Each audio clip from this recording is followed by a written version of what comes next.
In-depth conversation with Vihiga County Governor Dr. Wilber Ottichilo on The Morning Scoop. Mark your calendar for this Tuesday, September 2nd at 8 a.m. live on West TV. Lengo letu ni kureduce hiyo namba mpaka iwe 0. Na niko na hakika kwamba in the next 1 or 2 years tutakuwa tumefika. This Tuesday on The Morning Scoop. Join CKS as he sits down for an exclusive conversation with Vihiga County Governor Dr. Wilber Ottichilo. Governor Ottichilo will unpack his administration's documented successes, from groundbreaking projects in healthcare and infrastructure to empowering local communities and boosting the region's economy. But he'll also confront the real challenges his government faces. Mimi kama gavana wenu, nimetafuta pesa mingi sana, tuko na pesa mingi. I want to declare that. Tuko na pesa ya miradi, lakini wale watu wa kutumia hiyo pesa kwa njia mzuri ndio hatuna. And share his bold vision for the future of Vihiga County. Na as a county government, mimi nimetengeneza sports fund. Na hiyo sports fund is managed na sports board. Na kila mwaka tunaweka pesa. Tumeweka pale milioni 20 kwa hii miezi 6 imebaki. Kwa hivyo tuko na pesa. This is a rare opportunity to hear directly from the governor about the road ahead, a discussion you won't want to miss. Tune in for an insightful and in-depth conversation with Vihiga County Governor Dr. Wilber Ottichilo on The Morning Scoop. Mark your calendar for this Tuesday, September 2nd at 8 a.m. live on West TV. Lengo letu ni kureduce hiyo namba mpaka iwe 0. West TV, tazama ilivyo.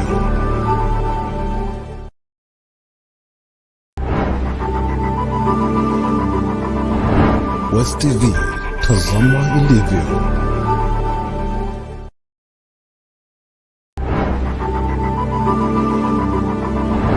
West TV, tazama ilivyo.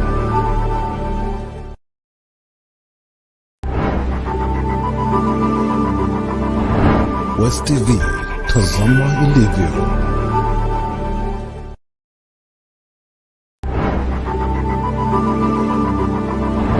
West TV, tazama ilivyo.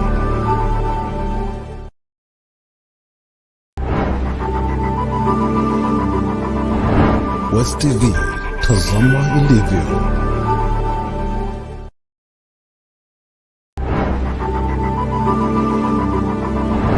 West TV, tazama ilivyo.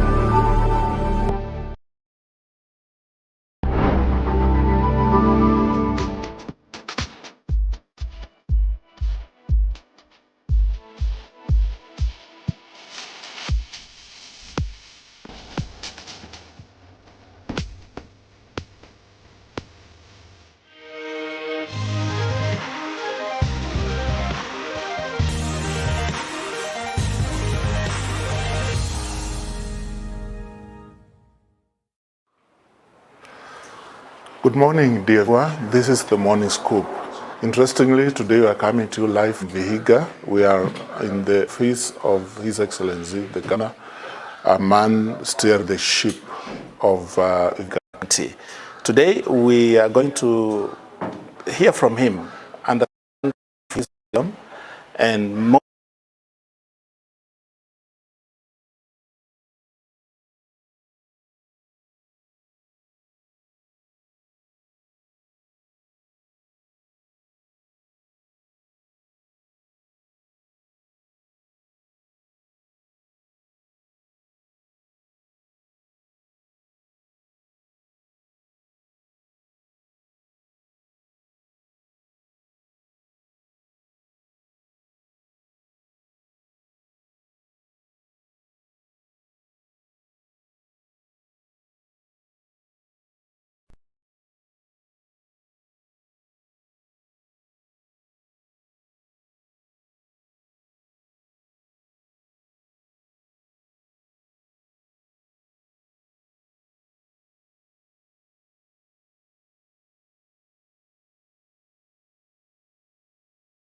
In Vihiga County. Thank you so much.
rather than looking at one entity.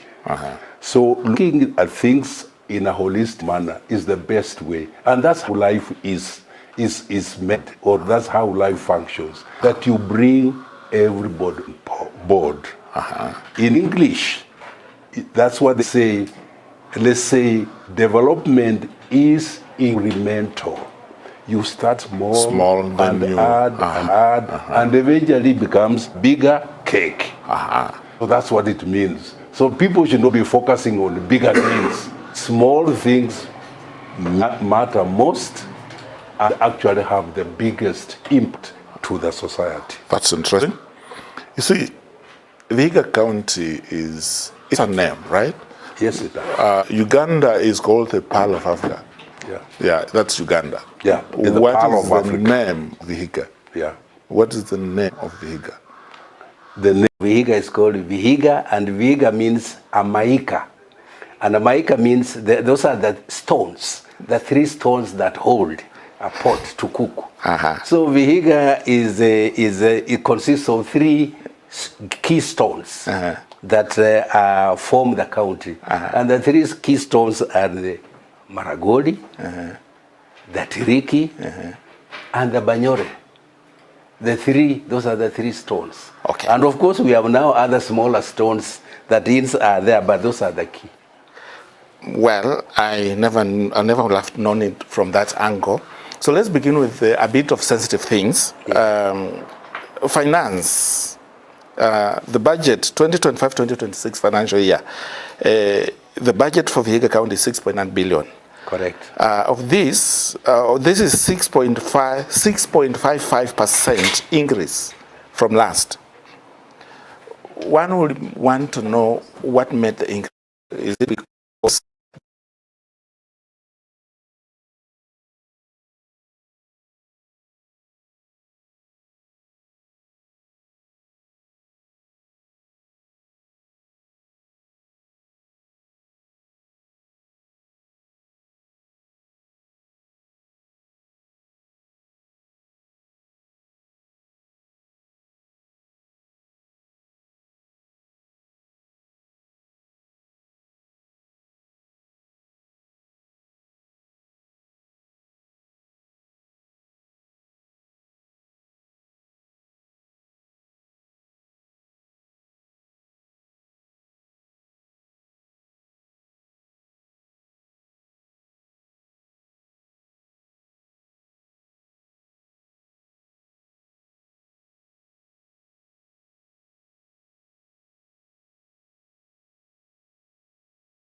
There's always some little increment.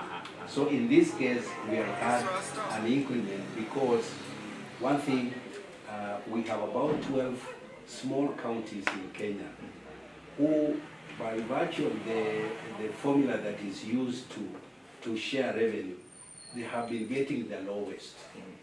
And in this year, the Senate decided to have affirmative action so that the 11 small counties can be given a little more so that they can be able to have more budget, particularly to focus on development. So we were given affirmative action which gave us more, and I think this financial year we have received in total increment of 584 million. Okay. Yes. That's nice. But you see, the total budget of Vihiga, 8.1, goes to recurrent. Yes. About 3 million. 3 billion. That's 3 billion. That's huge. Yes. Right? Yeah. So this money is a concern to most people in Vihiga and outside, especially outside. We have this focus on Vihiga. We want to understand why so much on recurrent and development is low. First, the Public Finance and Management Act spells out that in any budget year, not less than 30% of the overall budget should, at least 30% of the budget should be allocated to development. Okay. And in this case, if you check our budgets through, even with this one we are talking about, we have allocated 30%. 30%, okay. On development. Okay. And we have the remaining 70% now on recurrent and operation. But ideally, it would be nice to have more money, even 40% Towards or to development. Yes. Because the agenda is to have development. But this is something that we have experienced as a country. It's not Vihiga alone. As a country, a wage bill is a big issue. And we had a meeting in 2022 where we discussed the issue, and 2024, the issue of wage bill and how we should deal with it. So it's a cross-cutting issue. And in the case of the counties, we inherited a lot of people from the previous local government. And that has inflated the budgets. So the wage bill is high by virtue of transition. Yeah. And you see, let me do a follow-up question on that. And I just want to understand. Currently, as we speak, we are told that about 426 workers in Vihiga County cannot be accounted for or cannot be found. In other words, they are called ghost workers. What is the... Who told you that? I'm not aware about that. I am not aware. As I can tell you, we had, just 2 months ago, Auditor General was here. And they audited our payroll. Okay. And in that audit, I can give you the report. There is nowhere they came out with ghost workers. So you don't have ghost workers completely in Vihiga No, County? I cannot say that we don't have ghost workers. Because even some people can have genuine papers in the files. But those papers can be faulty or can be papers that are not authenticated. Yeah, so I would say that as far as I'm concerned, we do not have Ghost workers. Ghost workers. Okay. When we look at you inheriting a huge wage bill, you also inherit a huge debt from the previous administration. Yes, yes, yes. Today, how much of it has been paid and how much of it is remaining and why? It is true, when I came in 20, I inherited a pending bill of about 2 billion shillings. And I have been paying these pending bills on annual basis. And also last financial year, as of 30th June this year, we had paid almost 1.8 billion and we were remaining with 200 million of the historical pending bills. Okay. But remember, as we are paying historical pending bills, we are also creating our own pending bills. Because the reason is that the money that I should have used to pay my projects, You had to pay. I had to pay the previous one. But I didn't stop not doing my work. So I also kept on doing my projects. So I have also accumulated pending bills. And as of now, I can just let me give you a snapshot of what we have done. Last year we had 646 million was designated to pay pending bills, and we paid. Okay. This year, financial year 2025-2026, we have allocated 428 million, which is going to go for pending bills. Because of the money we have been that has been increased to our budget, 584 million as affirmative action, I'm doing a supplementary, and I intend again to increase the Money towards the benefit. towards the pending bills. But as we close the year, we haven't finalized the report, but as we close the year, we had a pending bill, which now we incurred ourselves, of ranging between 700 and 800 million. So I cannot tell you exact, but it is within 700 to 800. So I believe if we are going to rebudget more and add, let's say, another 100, then I'll have about 528 million for pending bill. Meaning that if we work well, by the end of 2026, 2027, I should have cleared all the historical pending bills, plus my own pending bills. Because my wish is that when I exit from this seat in 2027, I don't want to leave any pending bill, because I want whoever comes should just come in and focus on his or her development agenda. Let me do a follow-up question on that. Out of curiosity, how do you arrive at a pending bill? Because we know money is allocated to the county, and you outsource services for 3 specific periods. At what point does it arrive to be a pending bill? Because when you outsource a service, it has to have been budgeted.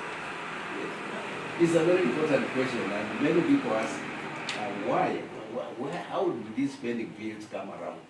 Because for you to budget, the PFM Act, Public Finance Management Act, says that you cannot implement a project that has not been budgeted for. And to budget for, the money must be in the budget, must have been approved. So it's always, people ask, how then does the pending bill come about? There are 2 ways a pending bill will come. First, in the budget, there is the shareable revenue which we get from the treasury.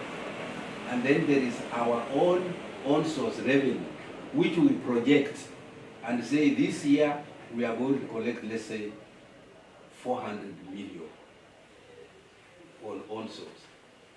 So that money is budgeted with the assumption that it will be collected. But during the whole year of collection, in many cases, and that's where many of these pending bills have come, we don't collect. We budgeted to collect 400, you end up collecting 150 million. So you have 250 which didn't come into your budget, and you gave out jobs, you gave out contracts.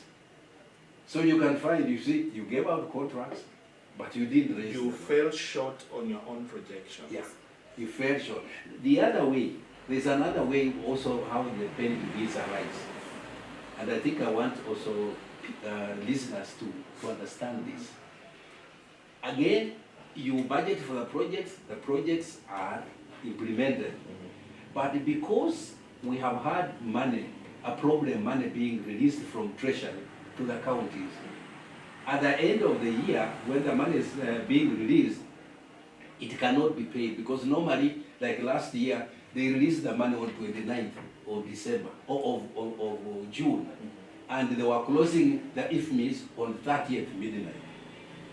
So You cannot pay. The money comes in late. It comes in late. So what happens? You return the money? So when it comes in, and the law says by 30th June at midnight, they close the IFMIS. And the money came in the morning of 29th. So you have not even done the paperwork to pay. So what happens, once the IFMIS closes and that financial year closes, it means you cannot pay. You cannot pay. So it means now, even the people who did the work and they had their certificates, you cannot pay.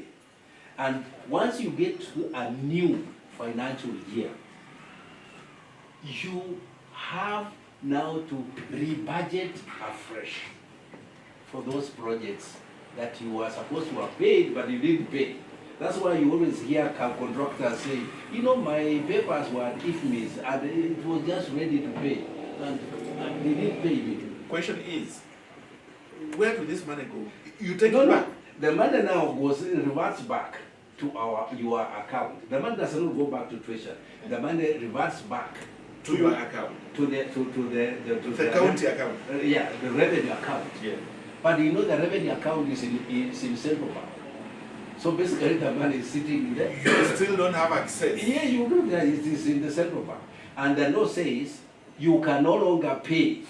You can no longer access that money. And then you rebudget it because you are now in a new year. Financial year, okay. So what happens is that when you now need to do a supplementary budget. And normally supplementary, you see, like now we are the 3rd month. supplementary normally comes around October, November. Most of them come out around February. Yes. So all this period now, you cannot access to that money. And what happens, which is now a fault of our own accounting systems, when we do the budgets, the most departments now forget that they carried the debts. They didn't pay the money they carried from the previous. When they are doing supplementary, now they have extra money because they find they have extra money. Instead of budgeting for those money, those projects, they now budget for the new ones. And then that one now becomes a pending bill. It's interesting because from a layman's point of view, one will have prioritized the pending before the new ones. Correct. Because like we in the corporate world, we have an understanding with suppliers that you have 60 days. Even if the evening is closing on June 30th, within a period of 90 days, it will not be beyond September. They will have cleared all the accumulated ones. My thinking is that way. But if now the government ways of paying and accruing debt is different, then don't you think we need that's why that's why the government has decided to move away from cash accounting or cash basis to accrual budgeting. That's why you have heard from this year we are moving from cash accounting to accrual accounting. That now will solve that problem. It will mean that even when you are in the new financial year, you accrue the monies and the debts you moved with from the previous. Which also raises what we call audit queries. Yes. Any challenges? You just talked about Auditor General being around recently. Any queries, and what are you doing about them? I want to say that auditing is very important, and I really want to thank the Office of the Auditor General, because when we do a budget and then we start implementing, there are rules and regulations we must follow. Yes. And therefore, the Auditor General comes in at the end of the financial year to see whether you follow those rules. I want to say that when I came in this country, we were doing very bad. In fact, all the audit reports were either a disclaimer. A disclaimer means there was nothing to audit, or adverse. Adverse means there were documents, but they could not even be verified. So, for what I came in for, since 2013 to 2017, we had either disclaimer or adverse. Okay. But I can tell you from 2017, we've moved, as of now, we have moved to qualified opinion. Qualified opinion means that, your paperwork is good, you did your work well, but there are certain financial disclosures that were not given. Okay. Or if they were given, they were not backed by evidence.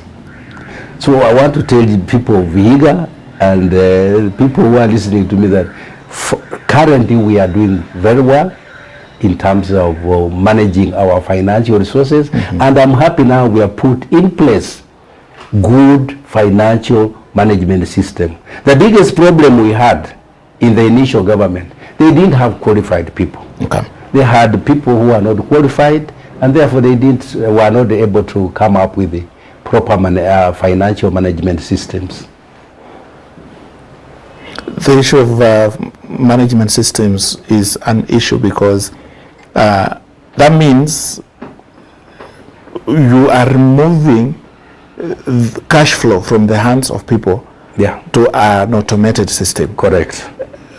That does not come with a lot of flows. It comes with very little audit queries, but then it's not very convenient politically.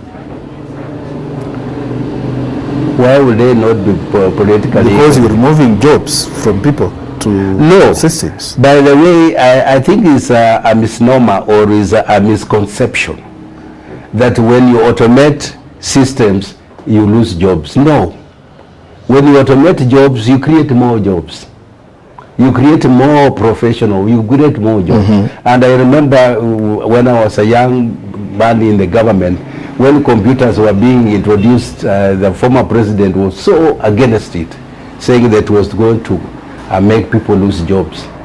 But you can see today, computation or going digital has created more jobs. So I would say going digital is the best, and it's more efficient, it's verifiable, yes, and the information is available. And that's the only way. If we are going to deal with corruption in this country, we have to go digital. But we must ensure that as we go digital, the systems are transparent and managed in a transparent manner. Because you can also go digital, but if you are also not managed in a transparent system, a transparent way, corruption can still continue. The positive note I noted was with the on-source revenue. Yeah. Because there was a jump, an increase in collection. Correct. Compared to last year. Correct. Just tell us a bit of that. We increased our, since 2023, we decided to automate our systems, our financial systems, our revenue collection. Because before our revenue collectors were on the road with the receipt books. And in receipt books, people print their own receipt books, and there's a lot of cheating. So we decided to go digital. And so from 2023 to date, we are digital. And that has in the last 2 years, our revenue, on-source revenue, has continued to increase. 2023, 2024, we had a plan to get, we planned to get about 284 million, but due to the system, we ended up getting 340. Okay. In the current, in the 2025, 2026, we expected that we would just be around again 340. But because of the efficiency and improvement, we have moved to 403 million. Already? And the year is not yet? No, the year ended on 30th. Okay. Now this year, 25-26? 25-26, we have now set our target at 535 million. Okay. And I believe if we go the way the trajectory we have taken, we are likely to collect even 600 or even 700 million. One wonders, where are we getting this money from? Because are they just the single payments, or where are we getting single business? The biggest, our main area of where we get more on-source revenue is on health, in health facilities. And when you hear counties all over the country who have hit $1 billion and above, 50% of that on-source revenue is coming from health facilities. Yes. And that's why counties where they have many sub-district hospital referral, that's why they are getting more money. And why is it? Because why health? When you go to health, you are going for a service. And when you go for a service, you are willing to pay. Pay, yes. So actually, when you go to hospital, you are not seeing it as tax. But when somebody is in a matatu and we are saying now pay, they see it as tax because they are not seeing the service. Although they are on the road, which is being money used to make the road, but in their mind, they don't see that they are paying because the road is okay. So our main revenue streams is health, but I can tell you, Vihiga, we are not doing very well because even we don't have a referral hospital. What we have here at Mbale is a level 4 hospital. So we don't have even a level 5. And you see, it's in the level 5 we are now more sophisticated medical, diagnostics are done, and where, many activities are done. So our earning on source is still 50%. Okay.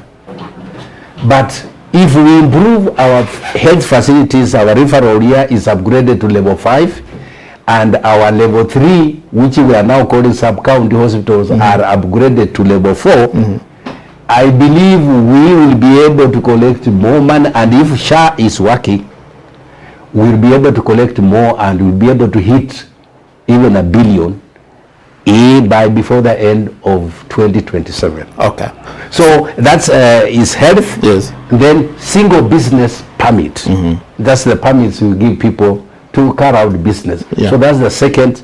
And the third one is collecting money from the markets and from bus park. So those are the 3 key areas of our own revenue. The issue of hospitals, I want us to go back there. Yes, please. I've worked in a hospital system myself. I managed some small hospital. Yes. And we had under 100 beds, and we could make 12-15 million in a month. Yeah. That's a private hospital. Yes. With very limited resources. Yeah. Government hospitals have much bigger income generating centers within the hospital. Yeah. Why are they making very little money for counties?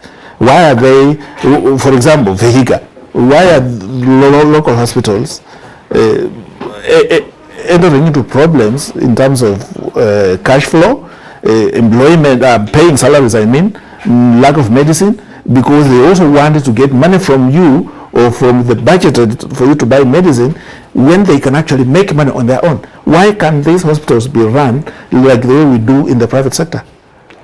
Yeah, that's a very good question. And I think I want to give you a very good answer. Indeed, it's true what we have said. In government, the service delivery, particularly in our hospitals, is not good because of the inefficiencies built up in the bureaucracy of the governance. Hospitals will make money, but that money, they cannot access to it. We have to take it to the central account or the county revenue account. Now, for hospital to buy drugs, they have again to apply. Unlike in private sector, when you make money, you spend it. You want to buy a drug A or non-pharmaceutical A, you just go and go. But in government, it does not work like that. So they will get the money. The money is taken to the account, and for those who have earned, for them now to ask the money to buy the drugs, they have again to apply. And after they apply, there is also the tendering system. We have now to float the tender. And that takes a long time. That's why you hear in many hospitals, there are no drugs. Not that there is no money. There is money in the account, but the bureaucracy is just too huge. And that's why I like what the SHA has brought up, and the government came up with FIF law. That's Facility Improvement Fund, which is now saying, if you earn your money in the health facility, you get the money there and you spend there. So and that's what the SHA has brought out, and that's what I like. I like. People may not like SHA, but I think the concept and the thinking, if understood and managed well, it's good. And it's good because right now, even the some of my health dispensaries here had never seen even 500,000. But with the advent of SHA now, there are dispensaries now that are even have received 1 million shillings, and they are allowed to buy the drugs. You see, when source. Staying on that, there are issues to do with the main hospital here in the county. Services are breaking up, as in they are not there. No, the services are there. The services, facilities to manage the services are down. Me, as far as I'm concerned, our referral hospital here, although we are calling the referral in quotes. Yes. Because to be a referral, you must be level 5.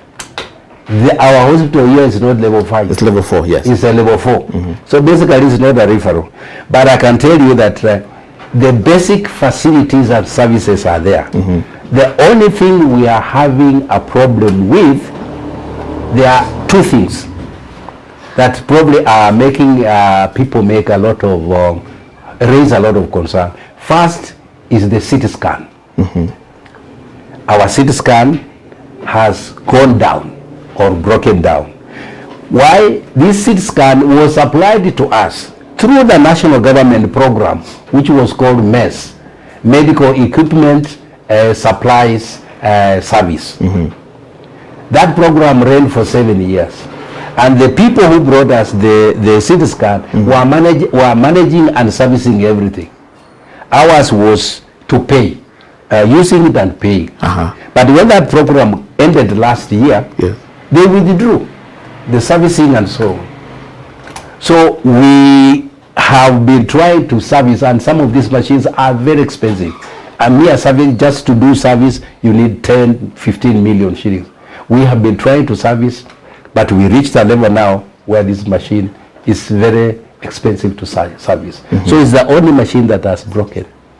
And also a few of dialysis machines. But the rest of the other services are working. And we are working, like for the dialysis machines, I have already expecting more dialysis machines are coming in the next 1 month. By next month they'll be here. Also this CT scan, I have now eventually got the people who supplied us, so that they can now come and service us. They were here yesterday to come and service. So they have given us a quotation and they have assured us that the CT scan still can work. So there's a component that they are going to import. So we are working out, I believe before the end of this, in the middle of this month, CT scan should be working and services. Otherwise the other services are working. But the CT scan is very crucial because most of the diagnostics are done through the CT. My thinking is also from a layman's point of view. Why not them train person on the ground so that they handle that? You know, it was a cartel. You be in the private sector. Private sector, they don't allow other people to know. So that MES program made sure that they never trained our people, because if they trained our people, then they would have lose control. You see, I want to take one comment from the current Prime Cabinet Secretary. At one point, he was defending the president and said the president had to take difficult decisions for the country so that in the future we can be better. Correct. Why not, as a governor, take difficult positions, outsource a more manageable system and install in the health facilities against the wishes of the cartels? Will you be impeached? That's what I'm doing. First of all, I had never thought of thinking of a person called a biomedical engineer. No, biomedical engineers are the people who repair medical equipment. We didn't build that capacity because we depended on the MES. The MES program, the hard engine. But now we have learned the hard way that is very dangerous to depend on a service provider who does everything, and you as it is to go need to get the service, because once the service provider moves away, you are left helpless. So I'm recruiting a biomedical engineer and other engineers to make sure that in moving forward we will have our own engineers, and when we buy the medical equipment, we will buy medical equipment that we can service ourselves.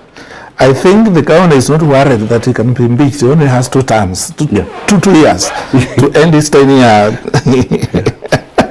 We'll talk about something else. Okay, the problem that comes with on-source revenue is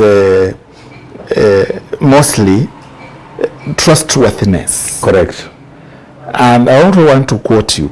You said that you have the resources. But you don't have capacity in terms of human resources to handle the resources. Now, let's go back to the on-source revenue. Vihiga, according to wishful thinking, has a capacity of well over a billion in terms of on-source revenue collection. Yeah, we have that potential. Do you think that by now you haven't attained that is because of the erosion at the staff, or at the staff level, yes, in terms of collection? Yes. And then if the systems we put in place are improving in terms of collecting, how sure are you that this system is not, is it foolproof? Yes, we have brought in a system that we are able to manage ourselves. You know, when you have a system that is being managed by other people or a vendor, then you don't know what is going on. But the system we have brought in for automation, we are managing it. We have trained our own computer analysts and programmers who are managing it. The system is domiciled here. I have a server here where I have the system is domiciled.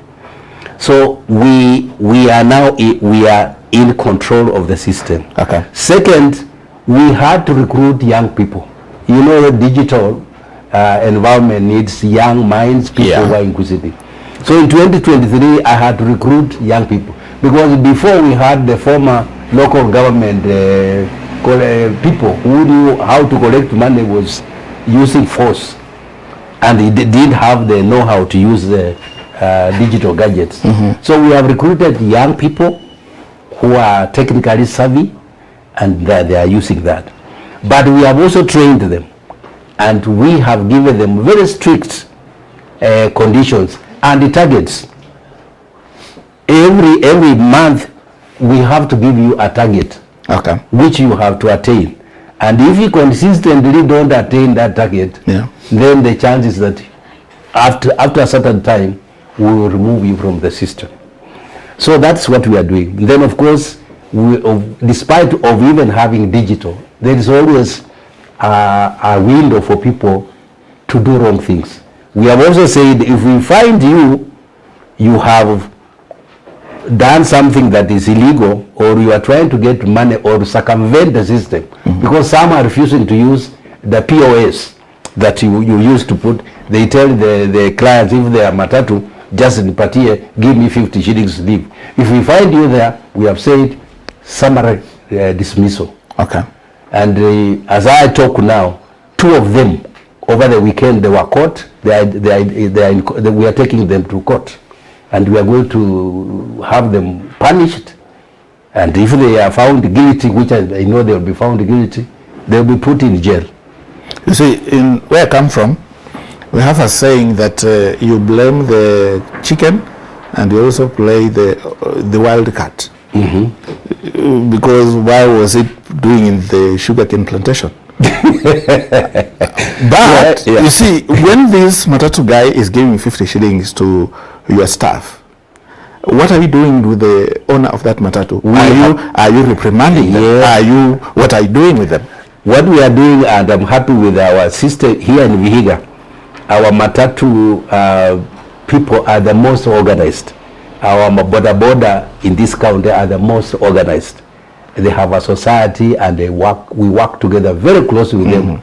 And when it comes to revenue collection, it is them even who proposed the people who would help us in revenue collection. Okay. And after that, suitability was done by the Public Service Commission, Public Service Board, and that's how they were hired. Okay. So what we are doing is creating awareness and education to our matatu clients and our clients in total, that it is good to pay tax.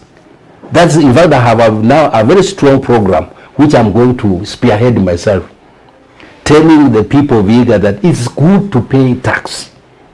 But that tax, when you pay it, is when you get services. But after you pay tax, you must make sure that that tax gives you the service. And you remember that's what Kibaki did. When Kibaki came here, he told Kenyans, let us pay tax. Yes. To develop our country, and let us not continue borrowing. And I can tell you, Kibaki came and found us, our total tax collection was around 300 billion. But within 3 years, we were collecting more than 1 trillion. And that's how we moved. So people must know that paying tax is good, but you must make sure that that money provides services. The bad thing is that people pay tax and the government doesn't provide services. The tax is taken to other uses. That one is wrong. You see, there are other sectors in the county, tourism sector, education sector. Yes. Any way of accounting for what is coming from that sector towards the on-source revenue? That is health? No, education. Education we don't have. And tourism. We have beautiful Maragoli Hills and a few other hills. Yeah. On education, on-source revenue is not allowed because they only can get on-source for private schools. So they only collect registration fee. So it's not a lot from education. But as regards to tourism, I think Vihiga has a very good opportunities to promote tourism in this county. Yes. Because one thing, we are centrally placed. We have Eldoret, we have Kapsabet, we have Washiligishu, we have Nandi on the east, we have Kakamega in the north, we have Siaya in the west, and then we have Kisumu in the southwest. So we are in the central, and our climate is very good. So the tourism potentials are there. We have the Maragoli Hills, where we can develop ecotourism, build eco lodges, have nature trails, have rock climbing, because it's very steep there. And already people who come from Siala, they have already started doing rock climbing. We have the Kaimos forest, the Kibiri forest, which is a remnant forest or the tropical forest of the central Congo. It's here. So we can develop a lot of ecotourism activities. So what we have done now, we have come up with an investment plan, how we are going to invest in this. But meanwhile, we are now starting to promote ecotourism and even cultural tourism. We have a lot of rich culture here. In August, there was a circumcision in Tiriki, and it's something that is real, is something that is very, very crucial in terms of what happens, that we're in the 21st century, but people are still practicing what was done in 18th, 17th century, but in a very organized manner. So like for them, we have put forests, indigenous forests, which we have conserved where they do circumcision. So there is a good opportunity for cultural tourism to see, and we have built cultural centers for the Maragolis, we are built for the Tirikis, we are built also for Banyores, and we are building for Teriks. So cultural tourism is going to be a major issue, and every year, you are aware, we always have cultural festivals. Yes. And people come. And there's a lot of business. My thinking will have been different, where, you see, I have observed international cultural events. Yes. There is Caribbean Days that happens at the end of July in Canada. And it's very interesting because Canada makes $1 billion, a ton of money from that. Yeah. I have personally attended Mexicali Fiesta in Mexico. It takes 15 days. Yeah. It's traditions from all the Mexican people. What they do is they sell what you said happened in time immemorial. Yeah. And then they, as they've made it modern. So we are trying to interact with the fusion of the old and the new. That circumcision of just said, don't you think if your administration took it over as a project for the county, it will attract more revenue than even the hospitals? Because there are people out there who will be interested to just see it's in the communication, in the marketing. Yes. But you see, the Rikis will not even talk about other people to come and see it. It's us who will see it. That's fascinating. Then your administration, I will have imagined that the circumcision, the Maragolds take it after 7 days. The Rikis do after how long? I don't know. The Banyore. You see, all these people have that kind of exciting moments in their story. Why don't we make it as a government initiative to bring more resources to them? Yes, we have made an initiative, and we have started, first of all, by documenting. You see, you have to document the cultural practices that have been practiced for time immemorial. So now we have been working with the National Museums of Kenya, and we have now documented in digital form all our cultural practices. They are here now. Okay. They are in digital form.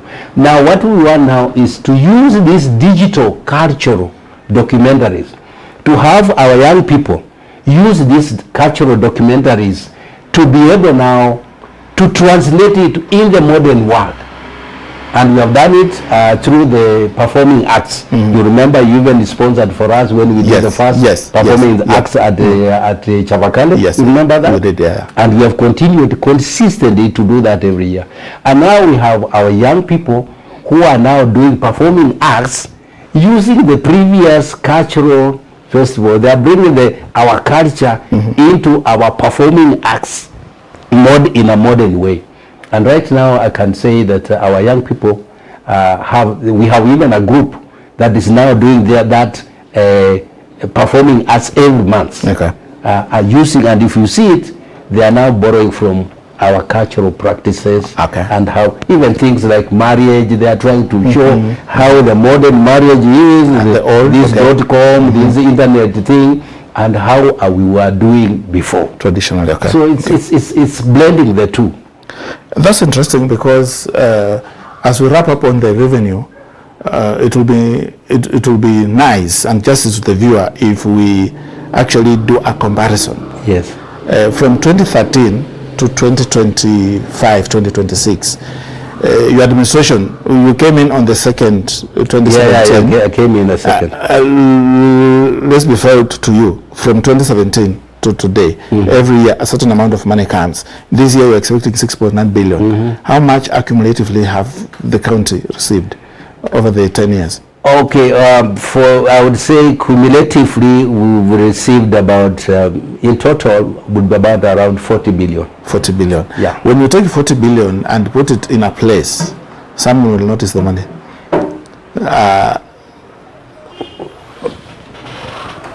When we look at the development, infrastructure development, we take 30% of the 40 billion. Are we satisfied? We are doing very well. And I think I want to refer you to a report that was released recently by the Kenya Kenya National Bureau of Statistics. Yes. They released a report recently, just about a month ago, on how counties are contributing to the total GDP of the country. And in that report, they gave 10 counties that have contributed significantly and whose GDP has also increased in the last 10 years. Vihiga was number 4. Okay.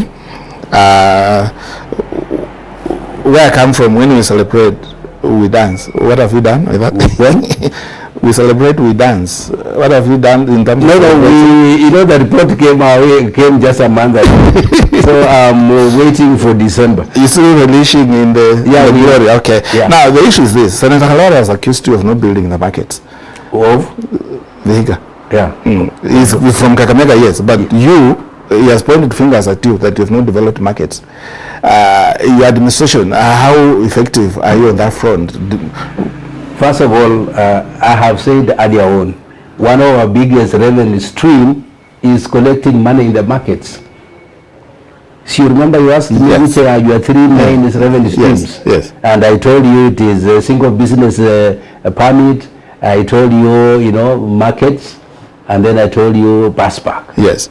So there is no way we cannot provide services and get the highest amount of money in that.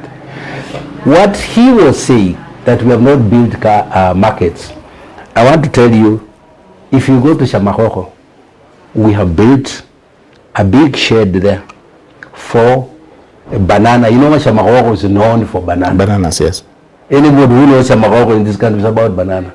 Go there today after you come from here. We have built a big shed where the banana traders sell their bananas. Now, in terms of providing a market like in Shamahoho, we tried to move people from the main road to go at the back. At the back we have more land there for people to move and do business. But the people have rejected. They want to be on the road. So, and this is not unique to Shamahoho or Vihiga. Go anywhere in this country, the traders go on the road. Even where markets have been built, the traders leave the market and go the road. So Shamahoho, we have a shed. Mudete, I have a big market which we have built. You just go. When you live here, go. A big market with the stores and everything. But during market days, people leave the stores there and come to the road. Because it's our Kenyan culture. Even our Kenyan culture is such that even people as driving, you don't want to come out of the car and go to the market. You sit in the car and you want to be given things. So people come and jam the road. If you go to Chabakane, I have a big market we have built, a huge one, storied, in fact 3-storied.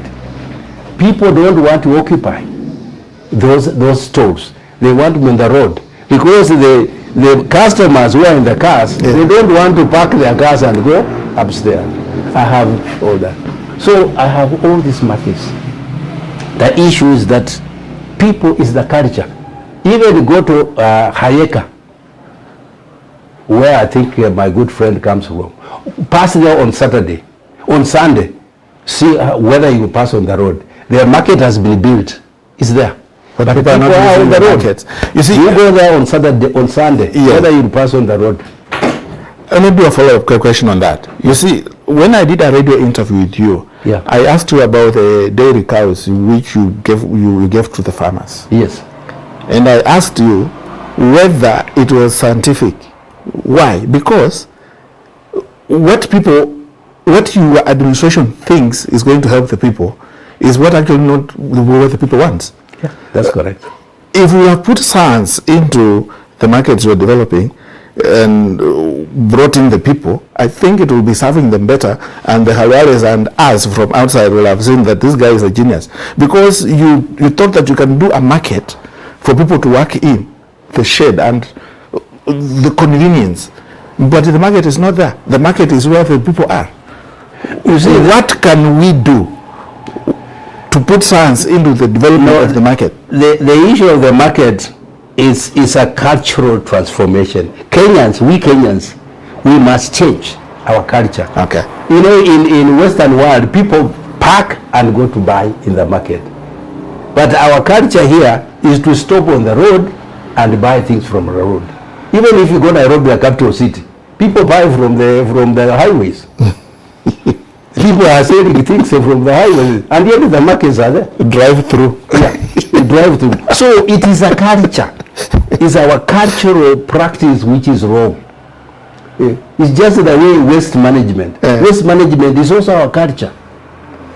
When we use things and we think we just throw away. Even us who are learned like me and you, when we are driving in our cars, when we buy anything, whether it is milk, after you drink or soda, you just throw the thing out of the car.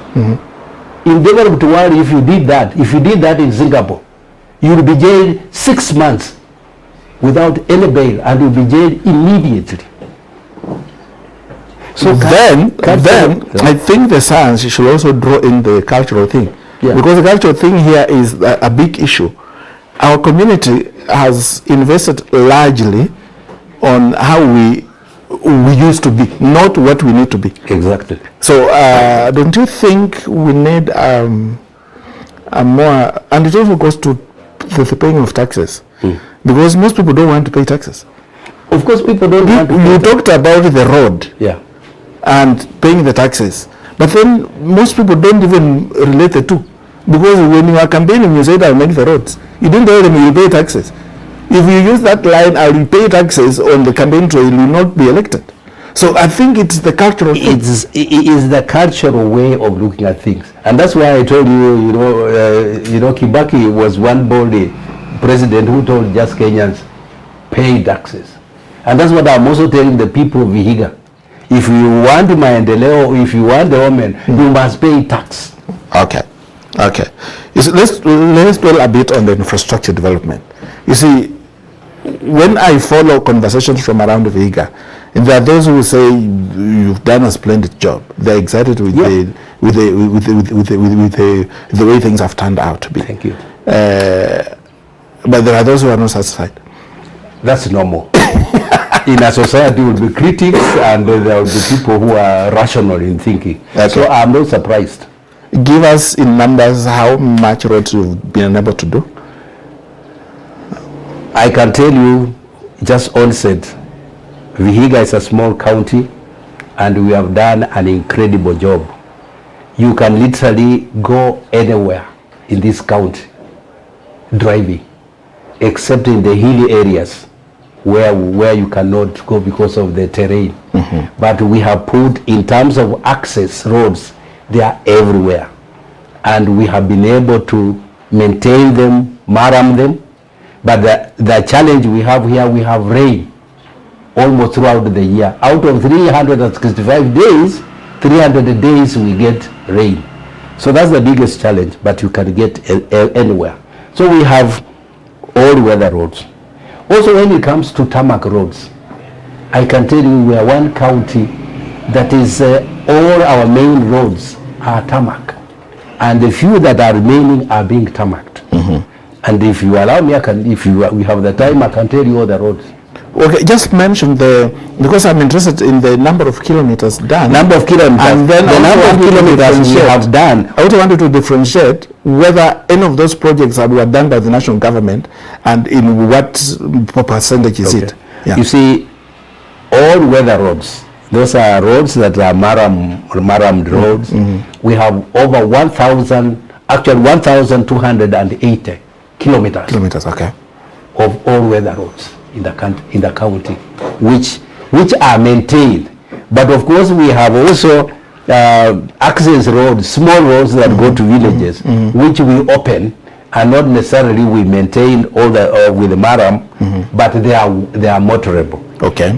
We have over 200 kilometers of tarmac road in this county. Okay.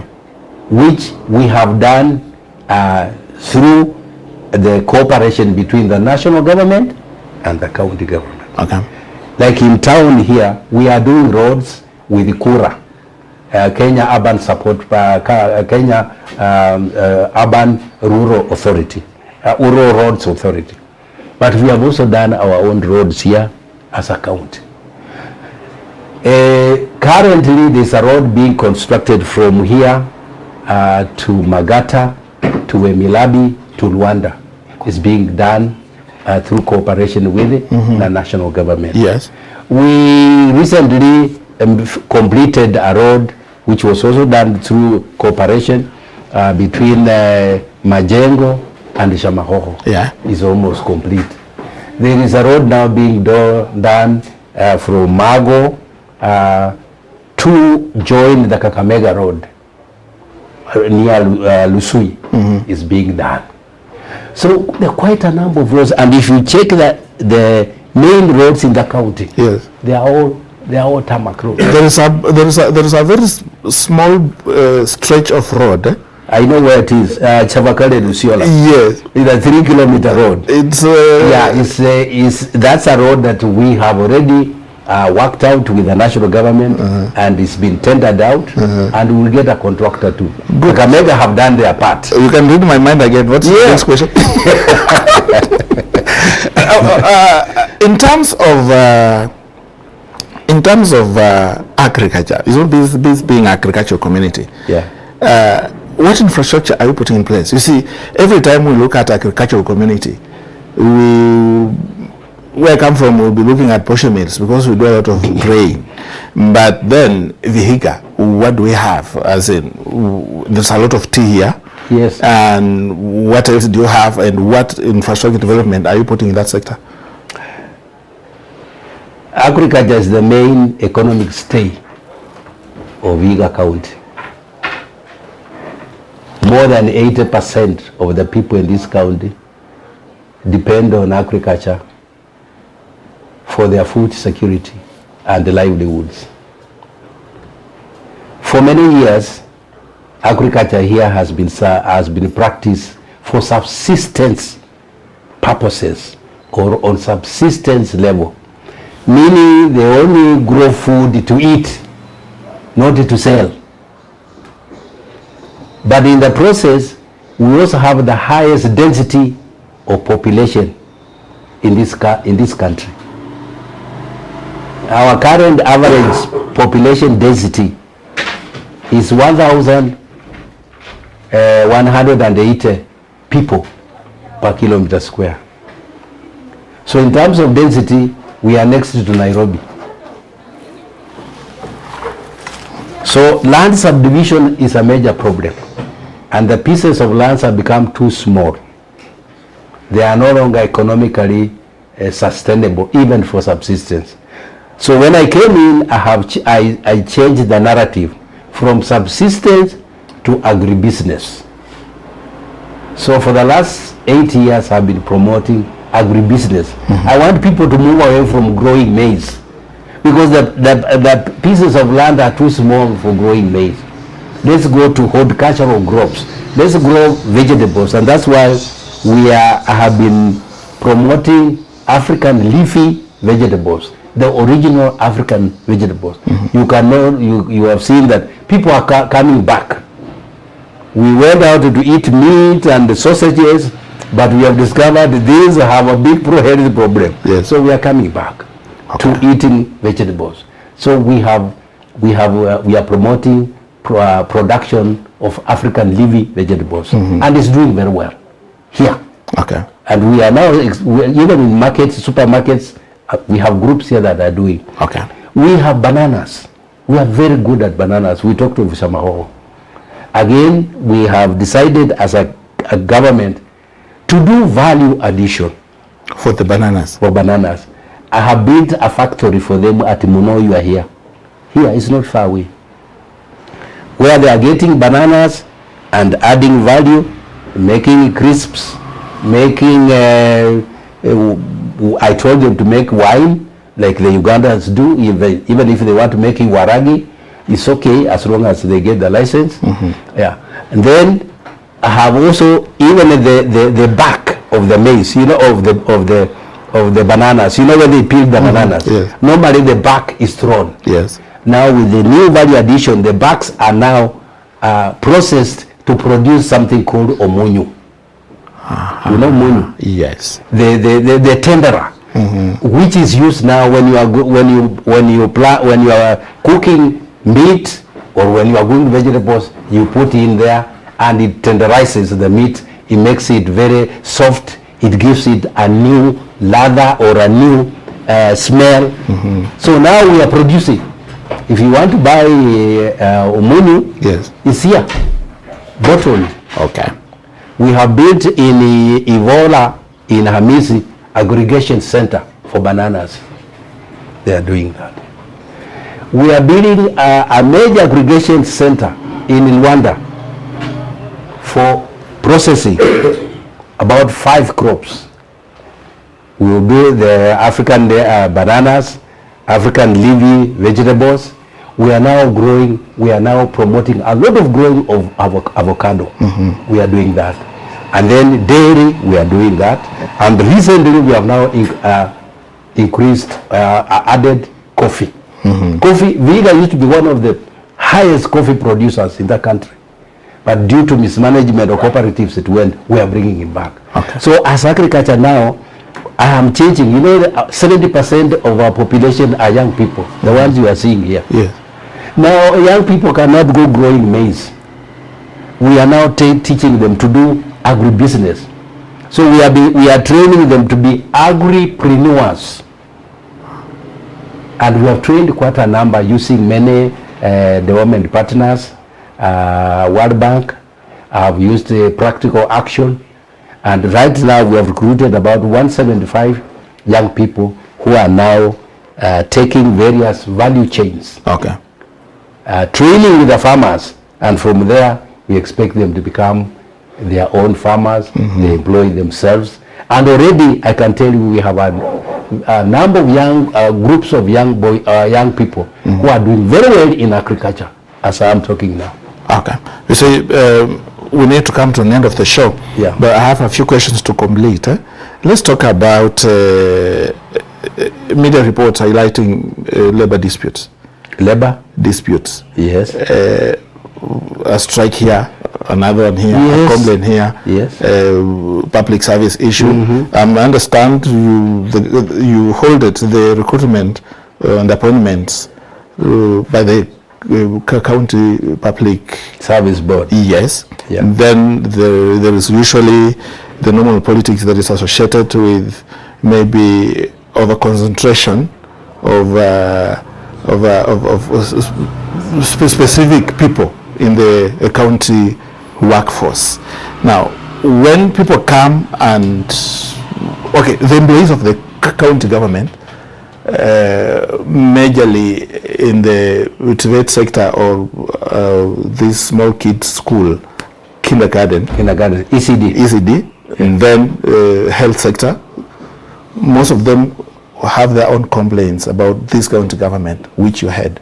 I would like you to address that as we go towards the end of the show.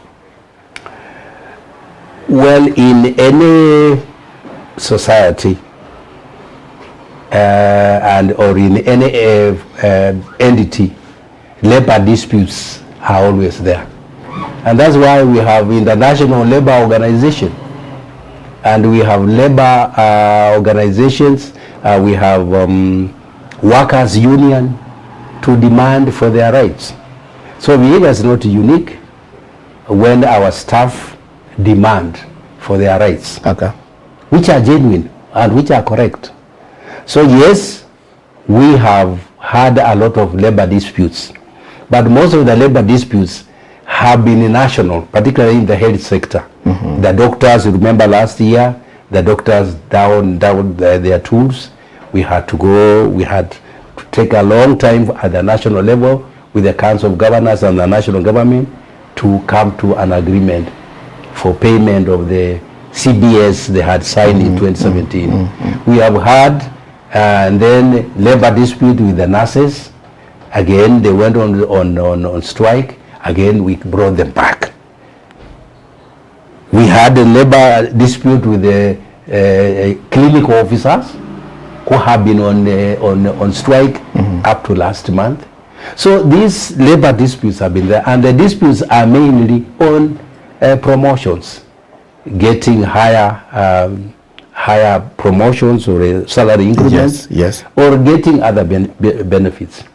But as you know, in every entity, even in your own household, resources are limiting. Even in your own household where you are with your wife and the children, you cannot afford everything. You want to do something, but you are limited by... You can. So even as a government, as much as I would want to promote my workers or my staff, but if I don't have the money, for example, in ECD, they are doing a good job. They are teaching our small ones. The law says they should be given more salary, but I cannot afford. You have seen what we are getting. Yes. If I pay what the ECD teachers are supposed to be given, I will not even have money even for development. I can tell you why. So, let me tell you why. Yes. You see, a government is supposed to create an enabling environment. Correct. For the private sector to absorb this workforce. Correct. But looks like Vihiga is not attractive for private investors, and you see that also goes with because to address unemployment, you need people to work. You see the centers you've created in the county, the work that is going on, the infrastructure development, all that is what you can do. How about if there were the private investors who have come in to do, like, set up a factory? We don't have factories here. We don't have the manufacturing here. Yes, it is true. We have been luring or interesting investors to come. But you see, the investors also look on the the environment of the country. Yes. So they are not informed by just coming down to Vihiga. Recently, last week, in this boardroom, I had investors from India. They were here last week. They wanted to set up a milk processing plant. And we came here, they spent a whole week here. But after they looked around and they looked at the environment and so on, and the political environment, they said, yes, we'll go, but let us think about it and watch and how the environment, the political environment and the other environment are emerging. So there are many things that, affect investment. Even I have brought so many people to invest in ecotourism. I told you Kibini Forest, people to put up eco lodges. But they come, they look, and then they say, yes, it's fine, we'll go back and we'll come back. Okay, now, thank you so much for watching. I want to encourage you to continue leaving your comments on social media, and if there is anything else we've not talked and you wanted us to talk about, just send it to us. We'll be able to communicate with the governor's office. They'll be able to respond either on their social media or on our social media. Thank you so much, Your Excellency, for finding time to talk to West TV on the Morning Scoop. Any final word? 1 minute, maybe we conclude there. Thank you. First, thank you for giving this opportunity to talk to our people and tell them what we are doing here in Vihiga. What I would like to note is that we haven't even talked even 10% of what I intended to talk. Okay.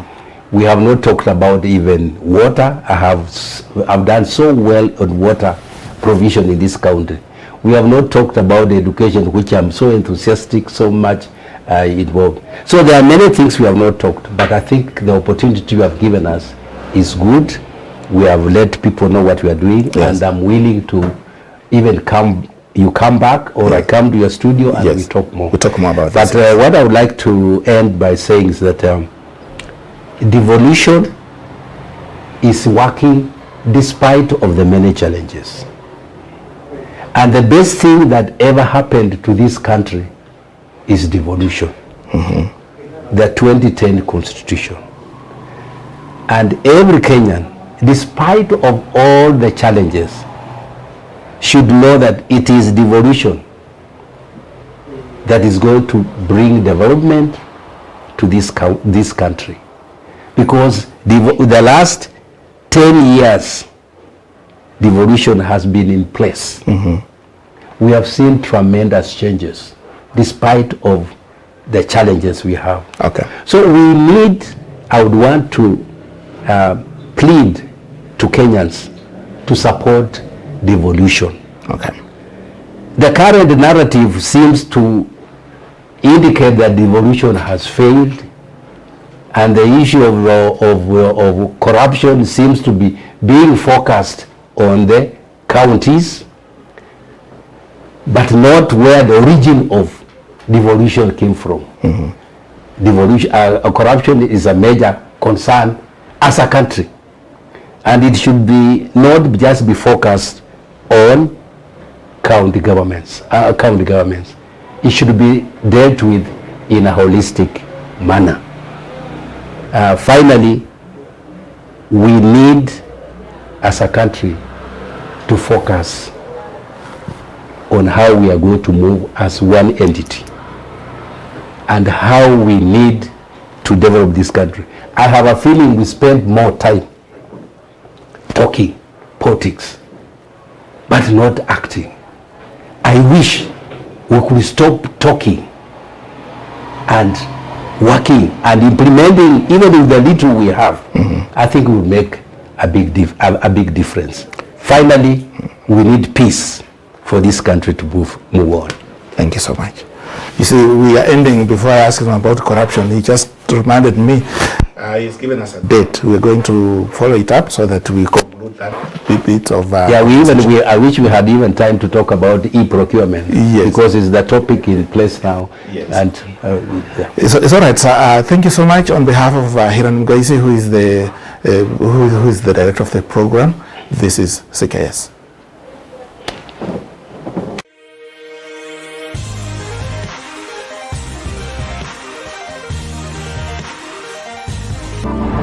West TV, tazama ilivyo. Niko na hakika kwamba in the next 1 or 2 years tutakuwa tumefika. This Tuesday on The Morning Scoop, join CKS as he sits down for an exclusive conversation with Vihiga County Governor Dr. Wilber Ottichilo. Governor Ottichilo will unpack his administration's documented successes, from groundbreaking projects in healthcare and infrastructure to empowering local communities and boosting the region's economy. But he'll also confront the real challenges his government faces. Mimi kama gavana wenu, nimetafuta pesa mingi sana, tuko na pesa mingi. I want to declare that tuko na pesa ya miradi, lakini wale watu wa kutumia hiyo pesa kwa njia mzuri ndio hatuna. And share his bold vision for the future of Vihiga County. Na as a county government, mimi nimetengeneza sports fund. Na hiyo sports fund is managed na sports board. Na kila mwaka tunaweka pesa. Tumeweka pale milioni 20 kwa hii miezi 6 imebaki. Kwa hivyo tuko na pesa. This is a rare opportunity to hear directly from the governor about the road ahead, a discussion you won't want to miss. Tune in for an insightful and in-depth conversation with Vihiga County Governor Dr. Wilber Ottichilo on The Morning Scoop. Mark your calendar for this Tuesday, September 2nd at 8 a.m. live on West TV.